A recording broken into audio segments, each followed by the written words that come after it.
এখানে আমি প্রথমে রেখাগুলো স্পষ্ট করেছি।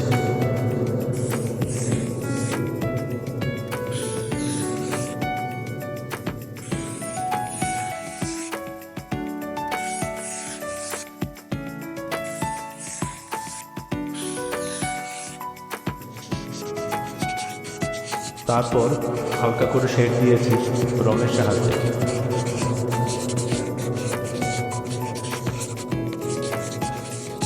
প্রতিটি রেখা যেন জীবনের গল্প বলছে, কখনো ধৈর্য, কখনো ভালোবাসা, সব কিছুই রঙের প্রকাশ পায়।